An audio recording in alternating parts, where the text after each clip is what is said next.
আসসালামু আলাইকুম, সবাই কেমন আছেন? আশা করি ভালোই আছেন। তো আজকে আমি আপনাদের প্লেন খিচুড়ি করে দেখাবো, একদম নিজেদের হাতের যে চাল, মোটা চাল সেগুলো দিয়ে। তো এখানে আমি ৫ কাপ চাল নিয়েছি, আর মুগ ডাল নিয়েছি ১ কাপ, আর মুসুরির ডাল নিয়েছি ১ কাপ, মোট ৭ কাপ নিয়েছি।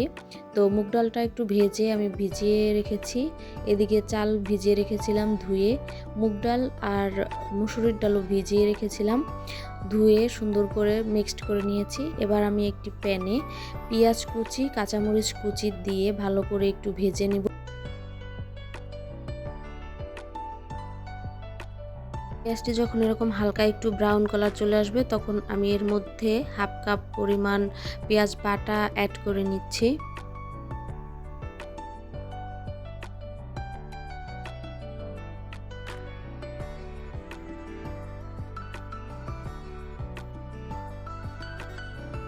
এরপরে অ্যাড করে নিব আদা রসুন বাটা। এখানে আমি 4 চা চামচ আদা রসুন বাটা নিয়ে নিচ্ছি। তার সাথে আমি অ্যাড করব জিরা বাটা। আমি জিরা বাটা 2 টেবিল চামচ নিয়েছি। তারপরে ভালোভাবে এটা একটু মিশিয়ে নিব। মিশানোর শেষে এর সাথে আমি অ্যাড করে নেব গরম মশলা। তাও আমি বেটে নিয়েছিলাম। আমি একটু যেহেতু হাতের চালের খিচুড়ি রান্না করব, একদম দেশি স্টাইলে রান্না করার চেষ্টা করেছি। মশলাগুলো হালকা ভাজা হলে এর মধ্যে একটু পানি অ্যাড করে দেবো, যাতে মশলাগুলো পুড়ে না যায়।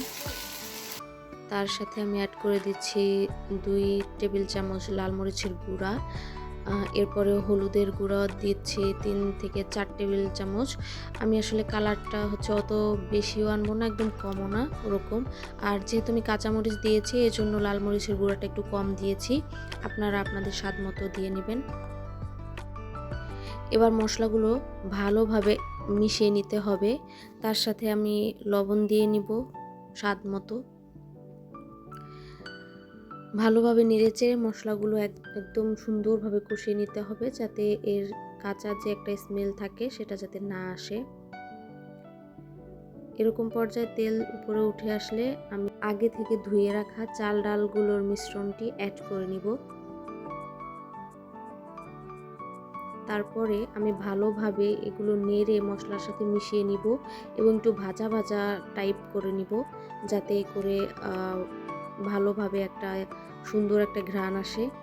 দ্যাটস ওয়াই চাল ডালগুলো ভালোভাবে কষানোর পরে এই পর্যায়ে আমি যেহেতু 7 কাপ পরিমাণের মিশ্রণ নিয়েছি, তার জন্য আমি এখানে 14 কাপ পরিমাণ হালকা গরম পানি অ্যাড করে নিয়েছি।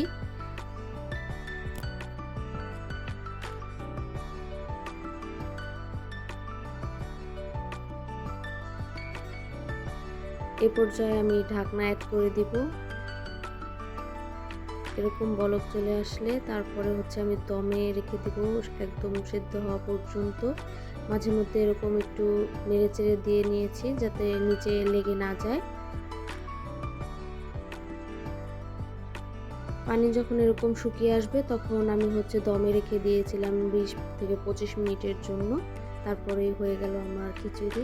এই তো আলহামদুলিল্লাহ, অনেক সুন্দর কালার এসেছে এবং বাসার সবাই খেয়েও অনেক ভালো বলেছে।